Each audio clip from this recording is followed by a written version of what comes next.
Programa Outras Palavras, um oferecimento Sindiúti MG, Sindicato Único dos Trabalhadores em Educação de Minas Gerais. Atualidade. Vamos conversar mais uma vez, em outras palavras, sobre a luta por moradia, a luta dos bairros, vilas e favelas em Belo Horizonte. Existe um movimento que é o MLB, eu estou aqui com o Leonardo Pérez, que é desse movimento, e vamos conversar um pouco então sobre esse assunto. Você sabia que na Grande BH tem cerca de 20 mil famílias morando nessas ocupações urbanas? Não é isso mesmo, Leonardo? É um número significativo para a Grande BH. Inclusive mostra a falta de compromisso do poder público, e aqui eu digo em especial do governo estadual e principalmente da Prefeitura de Belo Horizonte, onde concentra a maioria desse déficit habitacional e dessa explosão de ocupações por falta de política habitacional, né? Você próprio mora, me disse, na ocupação Eliana Silva, na região do Barreiro. Exatamente. Qual que é a situação dessas ocupações hoje? Tem alguma estrutura urbana para as pessoas viverem ali dignamente? Olha, a gente tem, na verdade, a presença do Estado é a polícia e a repressão. Essa que acontece. E eu moro, por exemplo, na ocupação Eliana Silva, ela foi vítima de um despejo muito violento em 2012.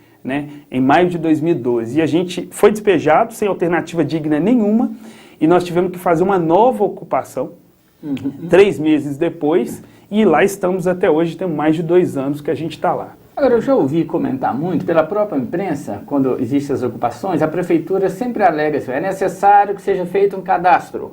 Esses cadastros são feitos? Essas pessoas que estão em ocupações, como é que é a posição delas em relação a isso? Olha, a maioria das famílias que estão em ocupações, elas são cadastradas em programas sociais, em especial no Minha Casa Minha Vida.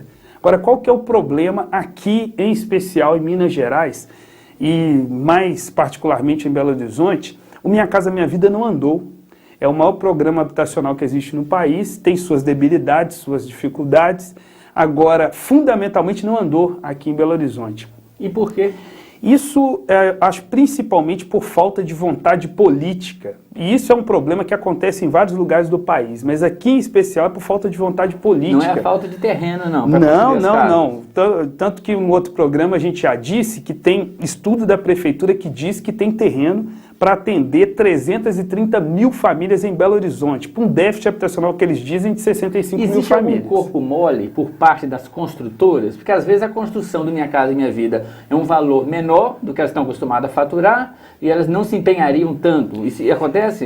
Existe porque assim, qual que é o problema? Nós defendemos, por exemplo, Minha Casa Minha Vida entidades, que é o quê? Os recursos estão na mão do movimento para ele fazer a construção, das famílias. Por quê? Porque nós não visamos o lucro para fazer as moradias, nós visamos a moradia. Inclusive pode fazer via mutirão, né? Com certeza, várias formas existem que podem diminuir o valor da construção. Qual que é o problema? Está na mão das construtoras. E, infelizmente, a nível federal, 98% do recurso está na mão das construtoras. Então, qual que é o problema?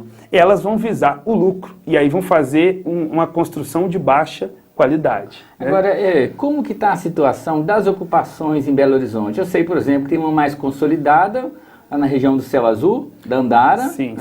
E tem uma mais problemática do ponto de vista da estrutura, que é mais recente, que é na região do Isidoro, né? A região do Isidoro fica ali, divisa Santa Luzia e Belo Horizonte. Exato, lá são 3 ocupações. Nós temos, primeiro, algumas ocupações já bastante consolidadas, em vias, inclusive, de urbanizar. O conjunto é possível urbanizar, mas essas estão, assim, em condições muito favoráveis, como a Dandara, a Eliana Silva, onde eu moro, Camilo Torres, Irmã Dorothy, Helena Greco, tem várias ocupações. E só essas já são a mais de 5 mil famílias. E o restante, as ocupações mais recentes, como por exemplo do Isidoro, que já, assim, nem tão recentes assim, porque já tem mais de 1 ano e meio, uma parte dessas ocupações, a Rosa Leão, surge em maio de 2013. Depois, naquele período das jornadas de junho, das manifestações, surge a ocupação Esperança e depois a ocupação Vitória. Essas ocupações somadas dão mais de 8 mil famílias, que estão em risco iminente de despejo. Nós estamos lutando há algum tempo, inclusive nesse período último, em agosto, teve uma grande luta para não ser despejado.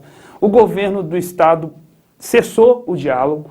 a prefeitura já não queria dialogar e resolveram partir para o caminho do confronto e da violência contra as famílias e o povo. Mas agora, com a eleição de um novo governador, que toma posse a partir de janeiro, vocês têm expectativa de que isso possa mudar? Olha, nós temos muita esperança que essa política, principalmente da repressão, mude para uma política habitacional, de diálogo constante e permanente com os movimentos e com o conjunto das ocupações. Porque hoje, apesar que não houve o despejo das ocupações do Isidoro, mas o tratamento foi em cima da violência. A polícia reprimiu fortemente essas ocupações. E isso é no estado inteiro? São muitas ações de despejo? São mais de 300, são quase 300 ações de reintegração de posse no estado todo, de ocupações rurais e urbanas. Então, talvez precise também de uma articulação do executivo com o judiciário também. Não, né? com certeza. Inclusive, o judiciário é a parte menos sensível ao direito à moradia, infelizmente, hoje. É a parte que, inclusive, mais ataca o direito à moradia, uma vez que as ocupações elas surgem por falta de política habitacional oficial. Porque se tivesse, ninguém em sã consciência vai morar debaixo de lona, numa situação altamente adversa e que não sabe se vai conseguir conquistar a moradia se tivesse política habitacional. Agora, em cima dessa irresponsabilidade do Estado é que surgem as ocupações. E hoje, as ocupações do Isidoro em especial, elas estão altamente consolidadas, estão inclusive em condições que com um pouco de vontade política pode ser urbanizadas também, pode se resolver o problema e pode coexistir com o projeto habitacional da construtora. Agora, o problema é que a construtora não quer dialogar e não quer. A gente apresentou uma ótima proposta de adensamento das comunidades do Isidoro, de coexistência das comunidades do jeito que elas estão, com o projeto do Minha Casa Minha Vida. Ou seja, a gente não impede o projeto da construtora e consegue garantir a permanência das famílias. Mas isso não está sendo dialogado da forma como deveria. A construtora fechou os olhos e os ouvidos em relação a isso e nós continuamos nossa luta porque nós entendemos que as famílias têm direito de morar dignamente, é possível garantir essa moradia e basta vontade política do executivo, do judiciário e inclusive dos empresários para garantir esse direito. Bom, Leonardo, obrigado pela sua participação, viu? A você também que nos assiste. Até a próxima.